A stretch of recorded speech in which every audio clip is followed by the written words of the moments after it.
Olá pessoal, aqui é o Adilson Hecker, especialista em polímeros e especialista em filmes. Vem comigo que aqui na Excellence você tem uma formação sólida, uma formação de verdade. Aqui é conversa de gente grande.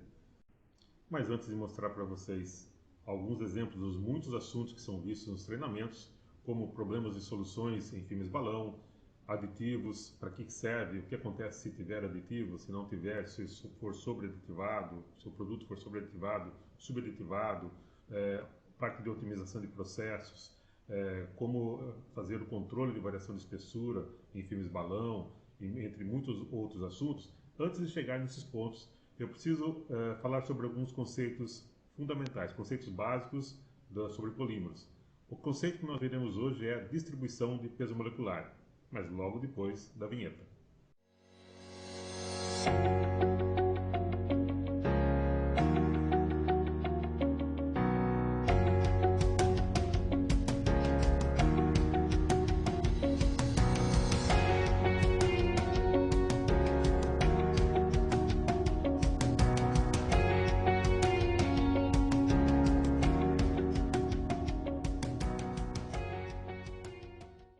Na aula passada, nós tivemos uma breve abordagem sobre peso molecular.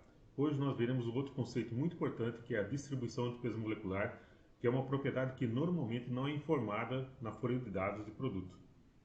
Nós vimos que para a produção do polietileno, para a produção do polipropileno, é necessária a utilização de um reator onde ocorre a conversão do eteno, do propeno, em polietileno ou polipropileno. Há muitos tipos de reatores dependendo do processo utilizado de polimerização do tipo de catalisador. Os reatores podem ser tubulares, podem ser de forma cilíndrica, mas em geral a gente pode entender um reator como sendo uma grande panela de pressão onde entra o monômero e ele é convertido em polímero. Mas não é a mesma coisa que uma panela de pressão em casa. Se você vai precisar fazer comida para muitas pessoas, por exemplo, você vai fazer arroz na panela de pressão para muita gente, aí você enche a panela de pressão com arroz, com água, fecha a panela, espera ficar pronto, esvazia a panela, enche novamente e vai repetindo o processo. Na polimerização, para produzir polietileno e polipropileno, não é assim.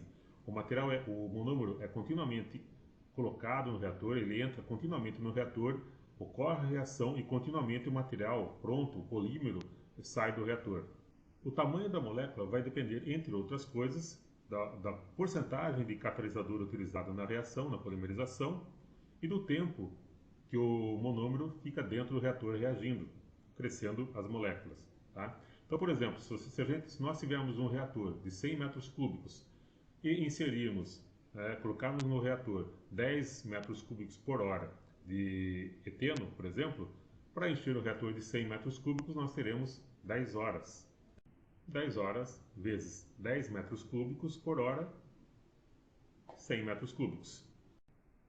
Aqui um exemplo de reator utilizado para a produção de polietileno de baixa densidade.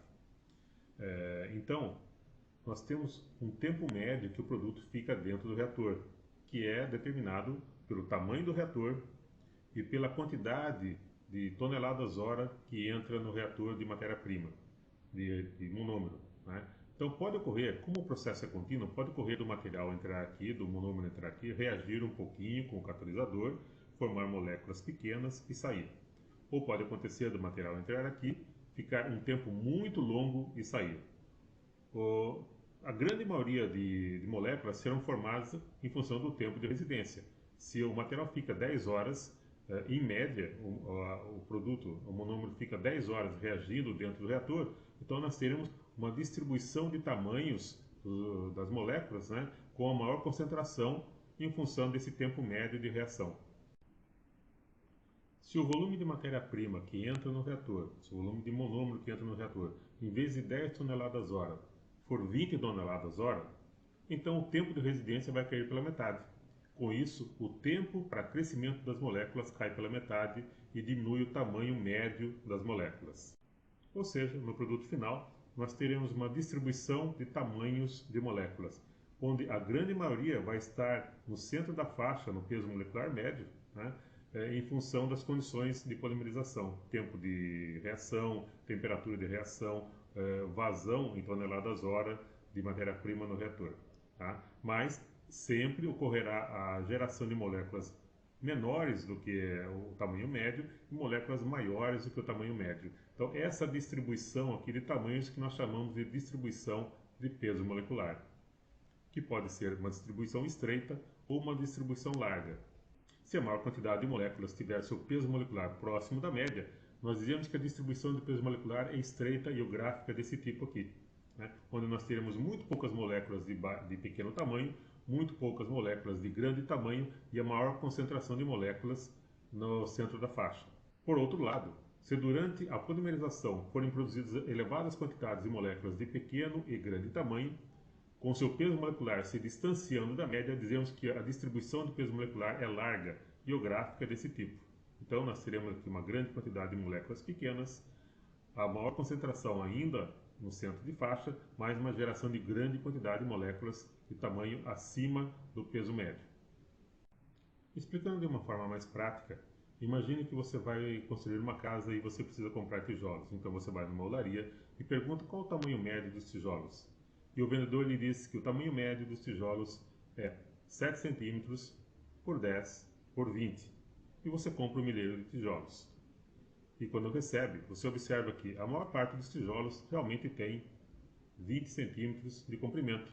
Mas há muitos tijolos de tamanho bem acima de 20 centímetros e muitos tijolos de tamanho muito menor do que 20 centímetros.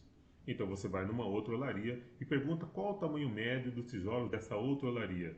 E o vendedor lhe diz 7 centímetros por 10 por 20, a mesma média da outra olaria.